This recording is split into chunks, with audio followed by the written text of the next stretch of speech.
And no matter where we have stopped, in cities, small towns, and here on campus, the voters tell us the same thing. They are fearful about their jobs, their health care, and here on campus, their student loans. Those fears were certainly reflected again today in the stock market. The Dow Industrials lost still another 500 points. The Dow has lost nearly 1,400 points, 13% of its value, in just 1 week of trading. It is all rather grim economic news, and Betsy Stark joins us again tonight. Betsy?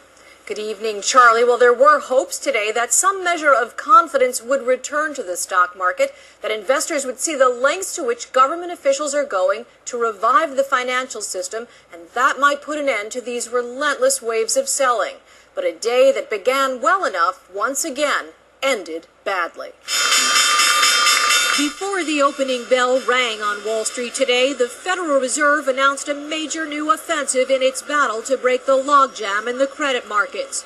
It said if private investors were unwilling to finance the short-term commercial loans that keep businesses operating, it would use taxpayer dollars to get the job done. We have a credit crisis of the likes of which we have never seen before.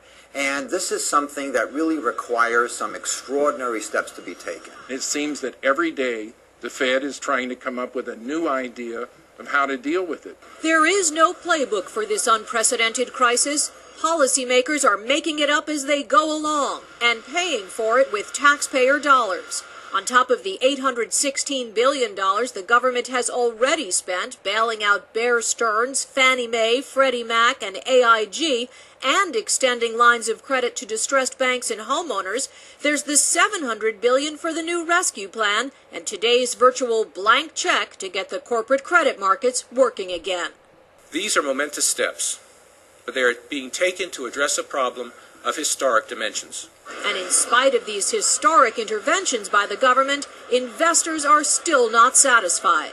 People are concerned and worried, rightfully so. Basically, investors are saying, well, that's a nice thing, but we still have to wait to see whether it's going to work. Meanwhile, the damage toll is mounting. At a hearing today on Capitol Hill, the head of the Congressional Budget Office estimated that in the past 15 months, $2 trillion in retirement assets have been wiped out in this crisis. Americans were counting on much of this wealth for their retirement. Now it is gone. And in another sign of how far the crisis has spread, the IMF predicted today that the global economy is entering a major downturn. This is the granddaddy of them all in terms of credit crises. Virtually no one is shielded from it. Not from the biggest insurance company in the world to the average pensioner. No one gets away from the effects of this credit crisis. Many experts give the Fed high marks for its aggressive and creative policymaking, but the bottom line is investors worry it is too little, too late to save the economy from a painful recession. And Charlie, that is why the stock market has been in such a terrible downward spiral. Betsy Stark reporting on the